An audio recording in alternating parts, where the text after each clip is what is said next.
భాషల్ని కూడా గమ్మత్తుగా వేసి అందులో ఒక కథ చెబుతూ కూడా కవిత చెప్పొచ్చు.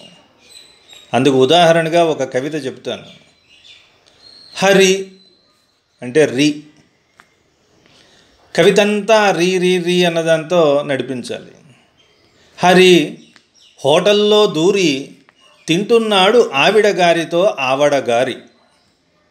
హరి హోటల్లో దూరి తింటున్నాడు ఆవిడ గారితో ఆవడగారి.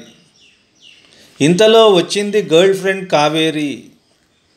అది చూసి హరి మనసు అయ్యింది పూరి. ఆవిడ గారిని పంపించేయాలి మరి. ఆలోచించాడు అడ్డదారి. వచ్చాడు రెస్ట్ రూమ్ను కోరి.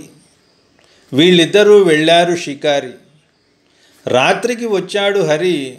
మ్రోగింది ఇంట్లో యుద్ధ భేరి. జరిగింది యుద్ధం హోరాహోరీ. నష్టం మాత్రం భారీ. హరి బుగ్గ అయ్యింది బూరి. ఆవిడ గారు ఎక్కింది ట్రైన్ సర్కారి. హరి అయ్యాడు సర్వవీధుల సంచారి. భార్యా హృదయ నిర్వికారి. పిలిచాడు కావేరి, ఐ విల్ మ్యారీ.